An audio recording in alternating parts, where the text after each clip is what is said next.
I want to come back to the build that I was using during my Legend campaign playthrough on my Warlock, and what's pretty cool, the more stuff that you end up unlocking, the better the build gets. And honestly, outside of the exotic class item, this is easily one of my favorite builds to use in the current season. Let's not waste any time and dive right into it. The exotic you're going to need is the Nezarec Sin Helmet with its perk Abyssal Extractors. Void damage kills increase ability, energy, recharge rate. Essentially, if you get any void damage kill, whether it's with your weapons or your abilities, your recharge rate for your class item, your melee, your grenade, and your super are all increased across the board. Under the Prismatic subclass, starting with our abilities, for our class ability, I like Phoenix Dive personally so I can cure myself and allies, but also you can rock the Healing Rift if you would like. For movement, I like Burst Glide, but you can use what you like here. For the melee, I do recommend Arcane Needle because you do get 3 melees and it does unravel targets to create tangles. And then for the grenade, I'm opting for the Vortex Grenade, and there are a couple of reasons for that. For your aspects, the main one is going to be Feed the Void. So when you defeat a target with any ability, it's going to activate Devour,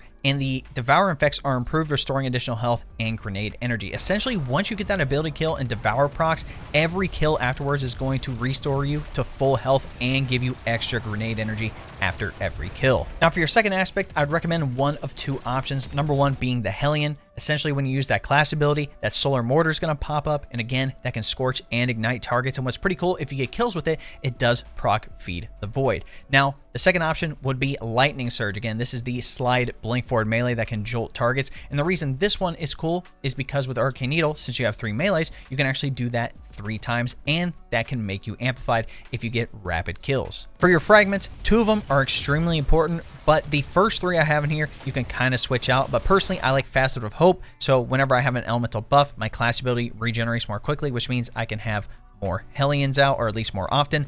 Next is Facet of Balance. So when I rapidly defeat targets with light damage, it's going to give me melee energy. When I defeat targets rapidly with darkness energy, it's going to give me grenade energy. Essentially, this can stack on top of Nezarec Sin, which means I can get those abilities back even faster. And then thirdly, Facet of Bravery. The reason this one's interesting is because whenever you get a grenade final blow, it's going to give you volatile rounds for your void weapons. And when you defeat targets with a powered melee final blow, it's going to give you unraveling rounds for those strand weapons. And coincidentally, I am going to be using a strand special weapon in my kinetic slot and a void primary in the energy slot. And what's pretty cool is when you have volatile rounds and you have a weapon with repulsor brace, you can have a full overshield up, because with the perk, if you defeat a void debuff target, that's weakened, volatile, or suppressed, it's going to give you a full overshield, which is pretty cool. So if you do have a weapon with repulsor brace, I do like using Facet of Bravery. Now if you want to switch these out, I do also like Facet of Sacrifice paired with Facet of Devotion, because with these ones, as long as I have a light buff and I get ability final blows, I get bonus darkness transcendence energy, and if I defeat targets that are affected by darkness debuffs, I get bonus light transcendence energy, which means I can have transcendence back even faster. I do like Facet of Courage as well, so my Arc, Solar, and Void abilities deal increased damage to targets afflicted with darkness debuffs. That is also a +10 to discipline. You also have something like Facet of Protection, which is really good, especially if you're in a crowd, so while you're surrounded, you are more resistant to incoming damage. While Transcendent, the effect is increased. That's a +10 to strength. And then lastly, just as another debuff, you can have Facet of Solitude, so landing rapid precision hits emits a severing blast from the target, and the blast is bigger while you are transcendent. So you do have a couple of options for these 3 fragments. Now the last 2 fragments I recommend you always have on, which is number 1, Facet of Dominus. Your void grenades weaken targets and your arc grenades jolt targets. It is a -10 to discipline, but that void grenade, aka our vortex grenade, is going to weaken targets. And the reason that's important is because of 2 artifact perks. Number 1 being Void Hegemony. So while we have that Prismatic subclass equipped, defeating weakened targets provides a small void overshield. So that means we can have even more survivability on top of Devour. And with Expanding Abyss, void sources deal increased damage to weakened targets. So if I weaken a target with the grenade itself is going to do more damage, but also my void weapons can do more damage to that weakened target. And the last fragment, which is important, Facet of Purpose. So picking up an Orb of Power is going to give you a buff based on what super you're using. And in this case, we're going to be using Needle Storm. This is a good DPS super for single targets. I really like it. But the reason it's important is because when we pick up Orbs of Power, we're going to get Woven Mail. So on top of having Devour, a overshield from the weakened targets, we can also have extra damage resistance with Woven Mail on. Now for the rest of the artifact perks, in the first column we have the weapon champion mods, just use what you like. In the second column, these are all going to be improvements to the origin trait perks for the weapons this season, which are the Pale Heart weapons, the raid weapons, and both the Saint and Vex theme weapons for the season. So if you are going to be using some of those weapons, again, I would put these on. I do like winning hands since I am using the Call, which I'll talk about weapons later, but I do like this one a lot. In the third column, I do like having on Elemental Siphon. So if I get rapid final blows with a kinetic weapon or a weapon matching my super, in this case Strand, it'll create an elemental pickup, aka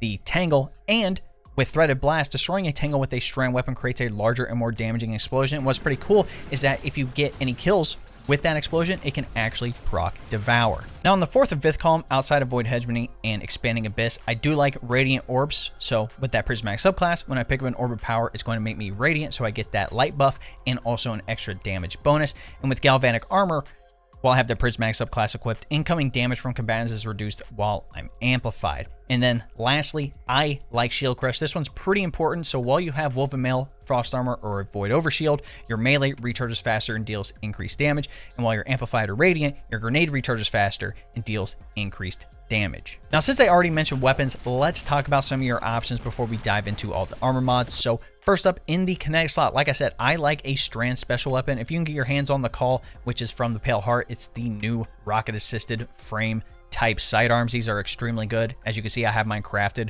with Enhanced Slice and Vorpal Weapon. This thing is absolutely disgusting. It can take advantage of Threaded Blast. It does decent damage. I really like this thing, but to be honest, any Strand special weapon will do here. In the energy slot, use your favorite Void primary weapon. Again, if it's a PvE god roll, you're pretty much good here. As you can see, I have this Recluse with Subsistence and Frenzy, both enhanced traits. This thing is disgusting. I'm glad I got a decent roll during the Into the Light event playing Onslaught. And like I said, if you can get a weapon that could come with the perk Repulsor Brace, whether it's enhanced or not, that can give you a full Void Overshield, which is pretty solid. But honestly, any Void primary weapon can work here. If you want a god roll or you're trying to get one, definitely farm out some weapon rolls. And lastly, in the heavy slot, I do highly recommend the Deterministic Chaos LMG from the Lightfall DLC.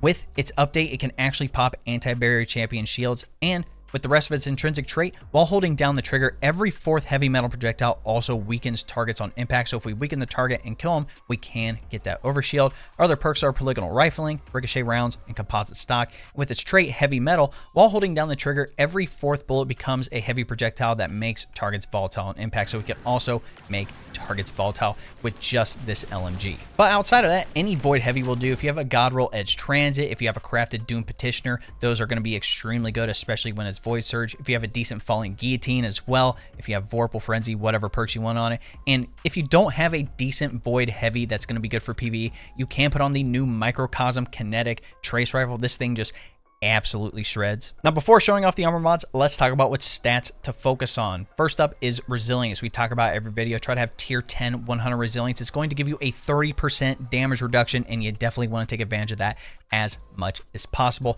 Secondly is going to be discipline. Discipline is tied to how fast we can get that grenade back, and even though we're going to have Devour and plenty of other ways to get the grenade back quickly, we want it back as quickly as possible. We want that cooldown as small as it can be. After that, you could focus on intellect for your super cooldown, strength for your melee cooldown, and recovery, which is tied to your class ability cooldown. So if you want, Hellion more often, you could look into focusing on recovery. But to be honest, resilience and discipline are the big two. On the helmet, the main mod is going to be Void Siphon. So those rapid Void Weapon Final Blows will create orbs of power. And for your other mods, you can honestly choose what you like. If you want special ammo finder with Scout, you can. If you want heavy ammo finder with Scout, you totally can. If you want to put on something like Ashes to Asset so you get bonus super energy on grenade kills, you totally can. If you want to do Harmonic Siphon so you can have the Strand Weapon Final Blows to create orbs of power with your Strand Weapon, you can have 2 ways to create orbs of power. But to be honest, the main one that you need is Void Siphon. On the gauntlets, I'm using Momentum Transfer and Impact Induction, so when I cause damage with my grenade and my melee, it's going to give me a cooldown for both of those things respectively.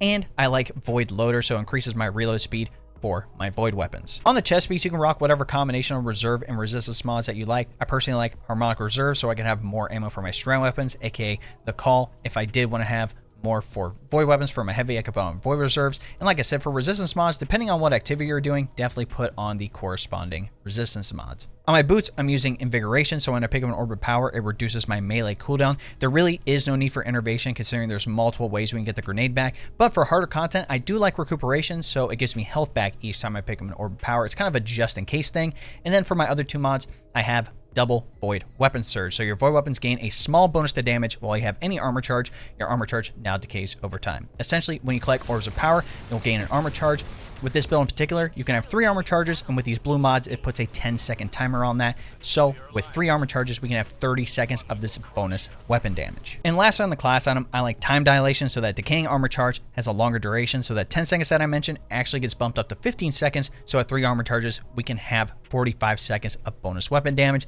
And then as a just in case, I like double bomber, so it reduces my grenade cooldown when I use my class ability. This is kind of a just in case thing if I don't have my grenade on hand, but you could switch this out for something like double outreach so you can get the melee back faster, or put on one powerful attraction so when you use that class ability, it collects all the orbs around you, so you can get woven mail, your melee energy back faster from invigoration on the boots, and all that great jazz. But the main one, like I said, time dilation. Like I said, this is a very barrier to entry build that a lot of people can take advantage, especially if you're starting your Warlock run for the Legend campaign. Like I said, the more stuff that you end up unlocking, the better the build's going to get. If you have all the fragments unlocked on other characters prior, that means you can take advantage of a lot more things with this build. But to be honest, there's a lot of benefits. You have good survivability with Devour, the Void Overshield, Woven Mail. You're also putting out the Weaken debuff, the Volatile debuff as well. You can also put out Unravel. You have good crowd control on top of energy regen, and with your weapons, depending on some of the stuff under the artifact, you can deal with